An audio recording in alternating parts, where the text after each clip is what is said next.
I started volunteering here because I felt the Spirit pulling my heart to do something for the community, to give back to the community. I've been in the situation where I've had to go look for food, and it's not a pleasant sight, having to stand in lines for several hours, but it was well worth it, and now I pay back the community with what I can. I have a heart to serve. I like to talk to people, and I like to just work in the church's various activities, being a deacon, teaching Sunday school, and that kind of thing. Well, to start from the beginning, I was the person in the line, and I kept coming, and I was praying for people in the line. And one of the ladies, she was like, "You're praying for people." She was like, "Why don't you just volunteer?" And I'm like, I didn't know I could do that. So I started volunteering.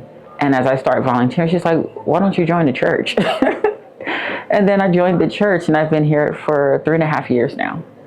I've been actually with the church probably 14 years. I first became involved with because of my son. I used to work 7 days a week, and he's the one that hit me on the head going, "Mom, you need to give one day back to God." So I did, and it's worked out beautiful. We've been members of First Presbyterian Church for over 50 years. Dave, who is our main supervisor, or actually is the creator of this, decided to think about ways, instead of just handing the same food week after week, that maybe we could better serve by having a pantry that they could free choice what they wanted.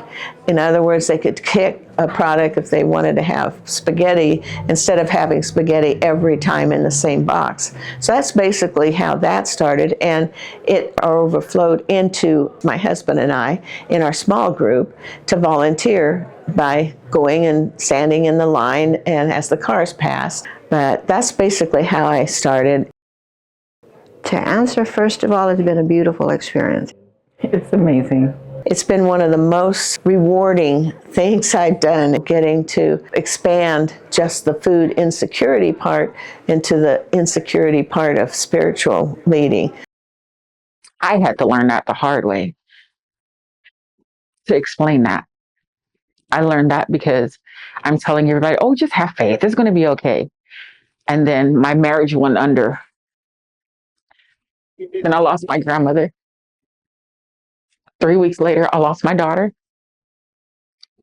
The next year, I lost my niece.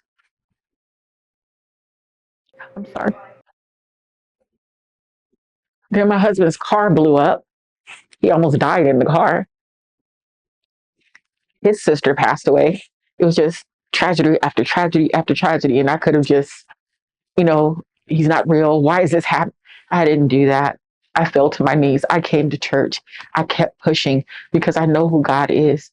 And that faith is what drove me to do better. That faith. You can ask anyone here. They know my story. They know. So how are you here? I'm here because God sent me here. I'm here because there's people out there looking forward to seeing me and praying with me. And I'm looking forward to seeing them. They give me the strength to keep moving. You know what I'm saying? No matter what it is that I'm going through. And I've been through a lot. The past 2 years have been really hard on me. But being here, it just gives me joy.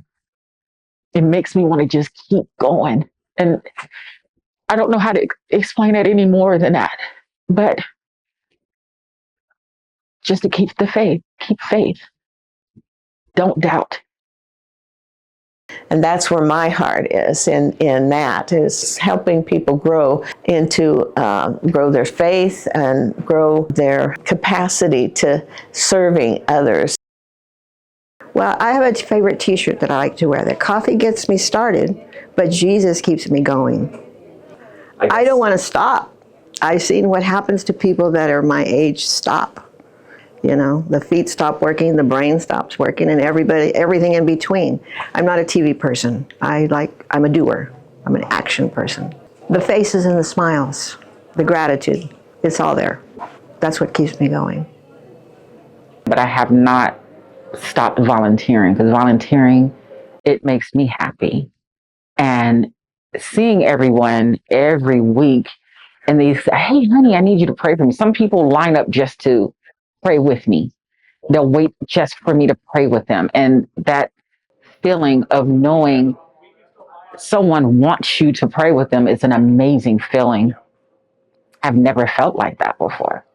So that's why I continue to do it. I look forward to doing it, no matter if I'm in pain or what I'm going through. I've had several deaths in my family, and that didn't stop me from coming, because coming here, it made me feel like, okay, I have family here. I'm going to go here. I'm going to feel better. And even from the people that don't have a home,